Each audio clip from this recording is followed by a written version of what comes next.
Alright, what's up, guys? We're gonna be talking about the Bears have basically decided they will not be taking Caleb Williams, and they haven't come out and straight up said it, but they're not gonna do that for obvious reasons. And it's become pretty apparent that the Commanders are gonna be the ones that take Caleb Williams. There's been a lot of backlash between Bears fans and the organization not wanting Caleb Williams, even though he is the best prospect we've seen for a quarterback in some time. Probably since Trevor Lawrence, even though I could say Drake Maye is on that same echelon as Trevor Lawrence and Caleb Williams, and I think they're potentially looking at taking Drake May. With the recent moves, when you see a guy like Cliff Kingsbury, who was offensive coordinator last year for USC, and now he is going to the Commanders, being their offensive coordinator, and he's decided he wasn't going to take the job for Las Vegas as the Raiders offensive coordinator. And that's because a lot of people are assuming it's because they weren't going to trade up for a quarterback and they weren't going to trade up for Caleb Williams, that's for sure. Now the Commanders with the second overall pick, they are in position to trade up for Caleb Williams or let him fall to number two if the Bears decide to go Drake May, Jaden Daniels, probably Drake May, or if they just decide they're willing to trade the pick and re-sign Fields, that's also a possibility.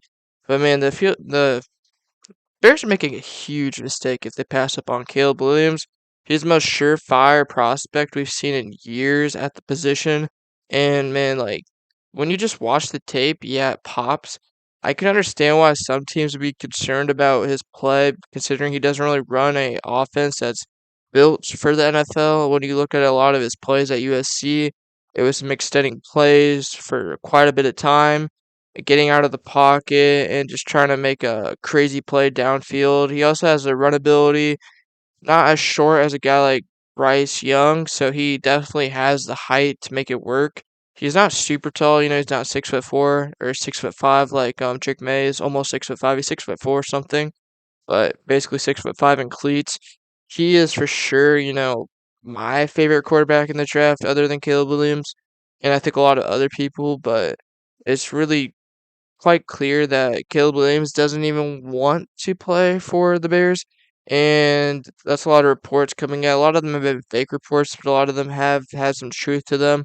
His dad seems like, not a guy you really want to be, your quarterback's dad because of the fact that he is pretty loud with the media, kind of like Odell Beckham Jr.'s dad is, saying stupid stuff about quarterbacks and stuff that OBJ has played with in the past, like Baker Mayfield and a few others. But now you look at Caleb Williams, slated to go to the Bears. He's going to be the first overall pick no matter what, unless we see a situation where the Bears straight up don't think he'll be happy there and they want to save themselves some pain. I still think, it's very easy for the Bears to trade back just one spot with the Commanders and, take Drake May. And then that way you can still trade, Justin Fields. You can do the franchise tag, trade him. I know a lot of Bears fans are pretty delusional in the sense that they think that the team's gonna franchise tag Jalen Johnson. That's not possible. You only have one franchise tag, and you're gonna franchise tag Justin Fields because you're gonna get trade value for him no matter what. I know, Jalen Johnson's super good, but you either have to sign him to a big contract or let him walk. There's no other way around it. You have to franchise tag Justin Fields because it gives you almost no trade leverage with the first overall pick at all. If you decide to move off him, teams won't be able to give up as much as possible. And, also you're looking at potentially a second or first round pick if you trade Justin Fields. I think, some team could become very desperate and trade a late first.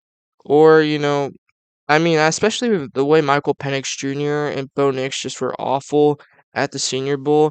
I think, my top five quarterbacks now in this draft go, Caleb Williams, Drake May, Jaden Daniels, either Spencer Rattler or JJ McCarthy, and then probably Bo Nix, Michael Penix Jr. I don't think I think a lot of their draft stock has really fallen since the Senior Bowl. Michael Penix Jr. just did not look good, and neither did Bo Nix. Bo Nix was missing so many passes, didn't look like he did at Oregon. Neither did Michael Penix, and there's a lot of injury history with Penix, so he didn't even play in the actual game.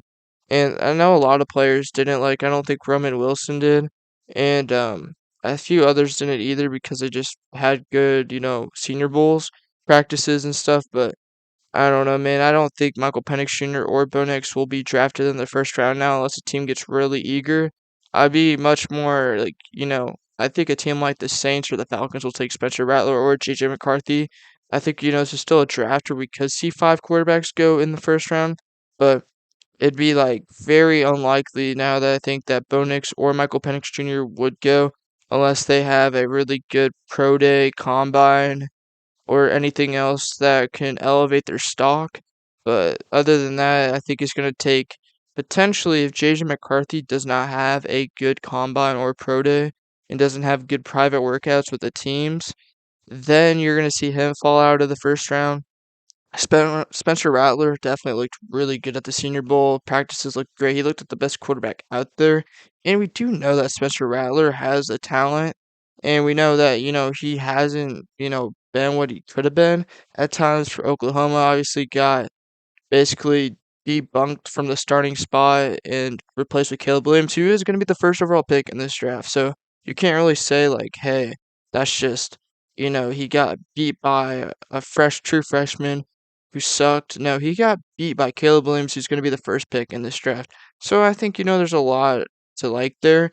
But going back to the Bears, if you see J.J. McCarthy, Bo Nix, Michael Penix Jr. all slide out of the first round, and, it depends what teams think of Rattler. Could he go in the first round? I don't know. There's some scouts that have been saying that he should be going in the first round for months now, and people have laughed at them. Now you look at what he did at the Senior Bowl, and he looked amazing there. I mean, a lot of people are gonna be like, "Well, he didn't do good at South Carolina." Well, dude, South Carolina's team was awful. Like he kept them in games. He was constantly under pressure. If you ever watched a South Carolina game, the pressure was awful. And if that team had to go to a line, you're looking at them potentially being, a top 10 team in the nation. They almost beat Georgia for, heaven's sake. Like they were really up in that game. They could have won that game. There's a lot of games that are really close for them. So definitely think, Spencer Rattler's a first round talent, and I think he will go in the first round. But if he does not have a good combine, and then, what do teams really count pro days for anymore? I mean, we saw Zach Wilson have an amazing pro day, and he's been an absolute bust. And we've seen some other quarterbacks just have amazing pro days, but then they just don't have good combines, and then they lead to being bust. That could definitely happen for a guy if he doesn't have a good combine. And so I do think, you're potentially looking at if Rattler falls out of the first round and so does McCarthy, then a lot of teams are probably gonna like to have a good enough roster like the Falcons, like the Saints. Then they're gonna be like, well, maybe we should trade for Justin Fields, or especially the Raiders. The Raiders definitely could use him with that current like roster. They got Luke Getsy as their offensive coordinator. Would he really, be looking to add Justin Fields with Luke Getsy? Didn't really work out this past year with Justin Fields like that. I don't know, but there's gonna be some familiarity right there, so it could potentially work out. And I don't think people are like giving Luke Getsy enough credit. They're like hating on him. Yeah, he wasn't a great coordinator for the Bears, but look what he was working with. Like he really didn't have that great wide receiver three option. His main two options were DJ Moore and Darnell Mooney. Darnell Mooney really didn't play that great this year. DJ Moore had a great year, his best year so far in the NFL, but like that's not saying that DJ Moore hasn't been over 1,000 yards in like almost every year he's played besides his rookie year. He's been a great receiver with whoever has been the quarterback. And then Cole Kmet obviously played pretty good this year. But you can't even say Cole Kmet played like a top 10 tight end. Like people are gonna say he is, but dude, Trey McBride, David Njoku, guys like that played better than him. So you can't really just sit there and say, well, yeah, he was a top 10 tight end and stuff like. Yeah, I mean, he played pretty good for the most part, but like Chase Claypool was supposed to be really good and supposed to be that wide receiver two or three. He completely fell off. They had to cut him. And then, Khalil Herbert was just not good for most of the time. As, the Bears starting running back, they definitely could use a better running back than Khalil Herbert as their primary back. And then Roshan Johnson was a rookie. Devontae Foreman, veteran, moving around the NFL. And then the O line was, pretty solid. A lot of people said the O line sucks. Compared to other teams' O lines, like the Bears definitely don't have it that bad. Braxton Jones kind of fell apart at times during the season. Cody Whitehair's pretty overrated. He's underwhelming a lot of the time. There's been times where he's completely just not been in the game, and he's completely missed his let's. That's been a huge issue with him. Nate Davis wasn't as good as he should have been. Tevin Jenkins wasn't as good as we thought he would be at the guard position this year. The only guy who was really nice on that O line was Darnell Wright, and he was a rookie and struggled at times. So you can't really say it's completely Luke Getzey's fault. And there's a lot of dysfunction with that Bears coaching staff. Obviously, their defensive coordinator, um, well, we don't even know what actually happened to him. He just left all of a sudden one day early in the season. So there's been a lot of issues with that team, and then who knows how good of a coach Matt Eberflus was. Like this team had the opportunity to get a guy like Jim Harbaugh as their head coach. You think Jim Harbaugh wouldn't take a team with that much cap space and the first overall pick to go get a guy he wants? Yeah, he probably would have taken that job over the Chargers job, even though Justin Herbert's, amazing quarterback, top five quarterback in a lot of people's eyes, maybe the most talented quarterback in the league, if you ask some. Yeah, that's a great, position to be in the Chargers, but the Chargers have a huge cap issue. They're gonna have to get rid of guys like Mike Williams, Cleo Mack, Joey Bosa. Like they're gonna have to get rid of guys like that. That's why he didn't even mention them in his press conference and interviews. He's only mentioned Derwin James, Keenan Allen, Justin Herbert, and hasn't mentioned guys like Mike Williams, Cleo Mack, and Joey Bosa. He's literally just been mentioning guys he knows who's gonna be there next year because he knows certain guys won't be, and it's gonna take time to, rebuild the O line, D line. Not that the O line really needs an overhaul. They still have Rashawn Slater, Trey Pipkins Jr., and Corey Linsley, unless he retires or something. And then they also have that like Zion something, I forget his name, but they drafted him in the first round last year, or no, 2 years ago, and he's pretty raw and still getting better.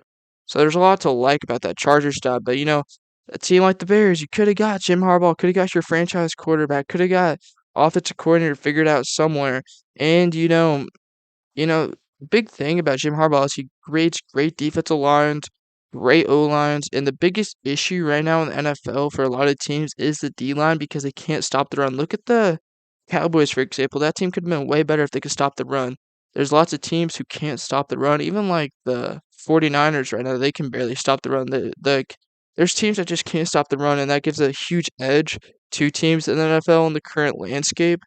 And when you can stop the run, which very few teams can, it really does make your team a heck of a lot better.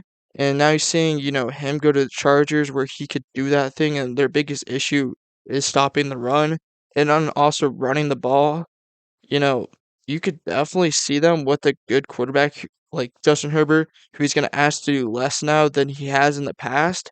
That's just going to make Justin Herbert better, and that's going to make that team better as a whole. And the Bears missed on a guy like that. Ben Johnson probably want to become a Bears head coach. Even I forget his name, but the offensive coordinator for the Buccaneers is a better option than Luke Getzey, or not Luke Getzey, but Matt Eberflus. I forget his name. He's done a great job with quarterbacks, and he's a great head coach candidate in my opinion. And then there's Mike McDonald, who's a better defensive mind than Luke Getzey. He's like the youngest coach in the NFL now. I think that would have been a great hire. And then there's even there's some other guys I would have taken over Matt Eberflus. But that's really gonna wrap up the video. If you guys want to go follow him, my socials and bio, I have a promo code for my the Real Sports app. It's basically the ESPN app, but it's 10 times better for watching any live sports. It's pretty amazing. And we're gonna be talking more about the Bears in the future, the Raiders, the Vikings will be the next video. And yeah, peace.